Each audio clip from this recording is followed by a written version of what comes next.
You're watching Fox 13, the most powerful name in local news. Well, there's been a lot of legal news in sports this week alone, from FAMU to Barry Bonds to Penn State. Well, the death of the Florida A&M drum major has been ruled a homicide. Meanwhile, Penn State assistant football coach Mike McQueary took the stand. It was for a preliminary hearing regarding two school officials accused of covering up alleged sex abuse of minors. And with us today to break it all down for us is attorney Felix Vega. Good morning to you. Good morning, Kristin. Thanks for being with us. So let's begin with this.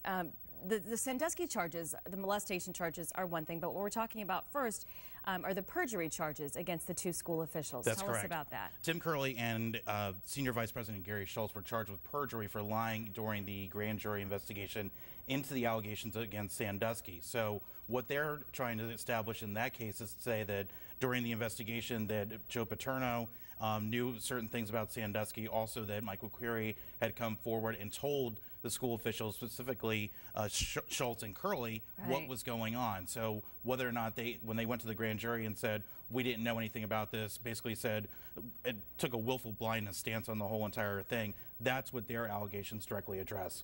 And Sandusky surprisingly waived his right to a preliminary hearing, but Curley and Schultz went ahead with theirs.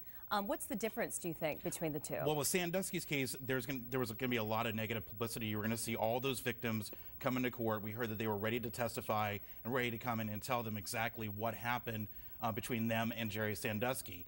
And the case of the Curley and Gary Schultz, they're just simply addressing not only Mike McQueary, but also Joe Paterno's testimony before the grand jury. So there was a lot less that they could get out. However, what it did do is draw the attention back to Sandusky because, as you can see, Mike McQueary ended up testifying in the hearing and talked about what he saw Sandusky doing to one of those alleged victims in the case. So it really, as much as it deflected back to Sandusky, but it didn't really do anything for Curley and Schultz as far as bad publicity in the case.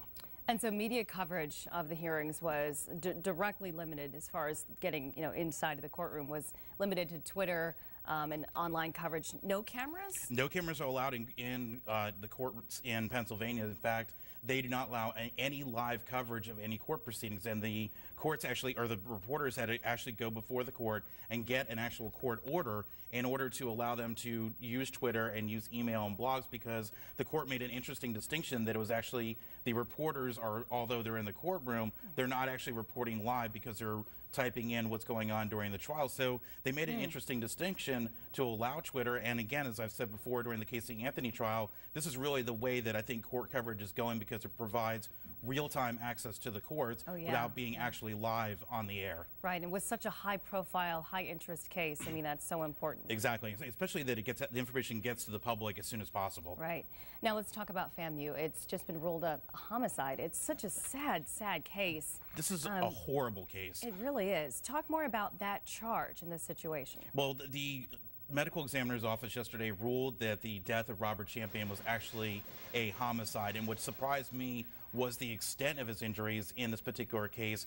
He was beaten so severely that basically he died of internal bleeding, and essentially he had no blood left in his bloodstream, and that's what caused his heart to stop. And the medical examiner also ruled that it happened within an hour of those beatings that happened in this case. Oh, it's so horrible. And I mean, with so many students that were there and around, how will prosecutors decide, who to charge and with what? And do you think murder charges are possible? Murder is definitely possible. The problem is that they keep talking about this culture of hazing and whether or not it was accepted at FAMU within the marching 100.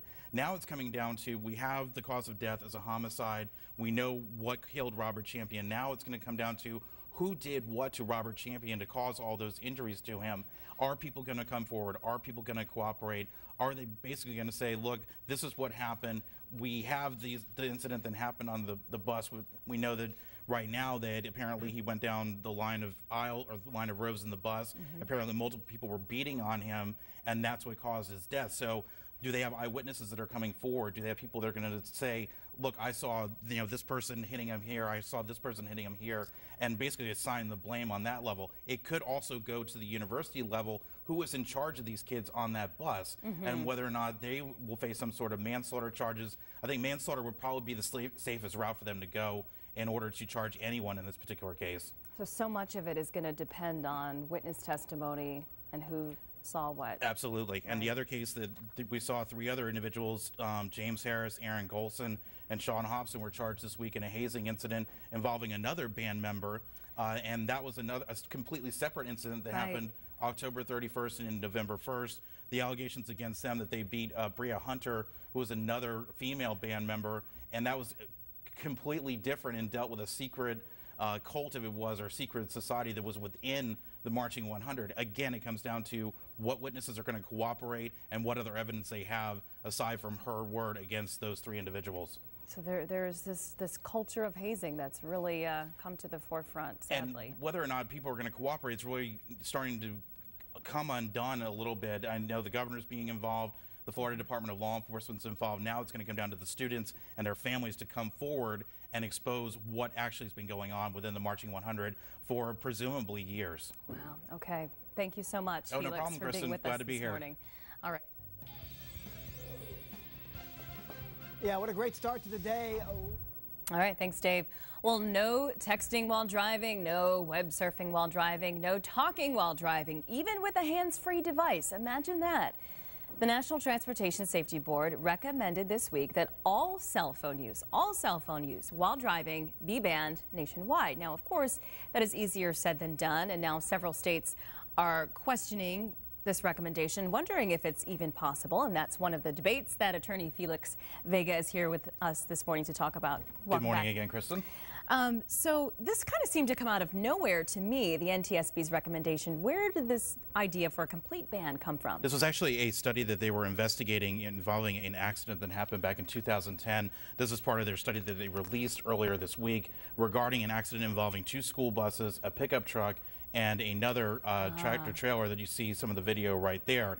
And what happened was they made several findings. The initial cause of the crash was the person driving the GMC Sierra was texting, and they had pulled his phone records, found out he was texting right up until the moment of the crash. The interesting thing, though, there were so many other factors cited in their report that really begs the question, why focus just on the texting? They were talking about front-end sensors on the school buses, alert driving was one of them, fatigue was another reason that was cited. So the reason that they got into the texting thing, or really the media and people seized on that, is because it has become almost standard. You're in your car, you're calling people, you're checking your phone, you're trying to check on your kids or whatnot. So it really has become a big issue in terms of transportation safety. It has, and I'm sure at this point it's just a recommendation by the National Transportation Safety Board. I'm sure they'd have to go through a lot of hurdles to actually make it a federal law. It would be nearly impossible to make it a federal law because the laws governing the roads and the highways are really left to the state governments to control. You have the Florida Highway Patrol, you have the Tampa Police Department here, Hillsborough County Sheriff's Office. That's really a state's issue that they deal with. So a national ban would be next to impossible just to even pass it. And it seems like enforcement would be difficult. Absolutely. That's going to be the big problem, because if you're going to send out patrol cars on the road and have them looking for people that are texting while driving or they're talking while driving, you're going to have basically one person in the driver's seat and another patrol officer, looking around and scanning for people that are doing it. But also, again, in the state of Florida, we have basically laws in place that if you're responsible or you cause a crash, it's pretty much a blanket for anything. It doesn't matter if you're reaching back to give your kid a toy, if you're reaching for your cup of coffee in the morning and you spill it on yourself. Any number of things can contribute to a crash, and that is what you're going to be cited for. It's causing the crash regardless of what you're doing in the car. Right. Well, it'll be interesting to see how that develops. Yeah, definitely. Another court case we've been talking about this month is the value of your pet. And everybody, of course, I love my George Bailey. Everybody loves their pet. But talk about this particular case in Pinellas County. There's a case in Pinellas County. Lisa Bissols actually sued her veterinarians for the death of her beloved dog Cody. Back in 2008 is when he died. The case actually went to jury trial this week, which was unusual because a lot of these cases get dismissed over time because there is no right to recover for emotional distress that you may endure as the result of a pet. Basically, if your pet dies, you're entitled to the fair market value of the pet, not necessarily any emotional damages that you may incur. In Cody's case, he went to the veterinarian. He had something wrong with his tail. He ended up unfortunately chewing his own tail off, which is tragic and hard to stomach in and of itself. Yeah. And so she sued the veterinarians and the case went to trial. And so a lot of other states have looked at this issue, and in Florida, it's pretty much black letter law at this point, whether or not you can recover any damages for your pet.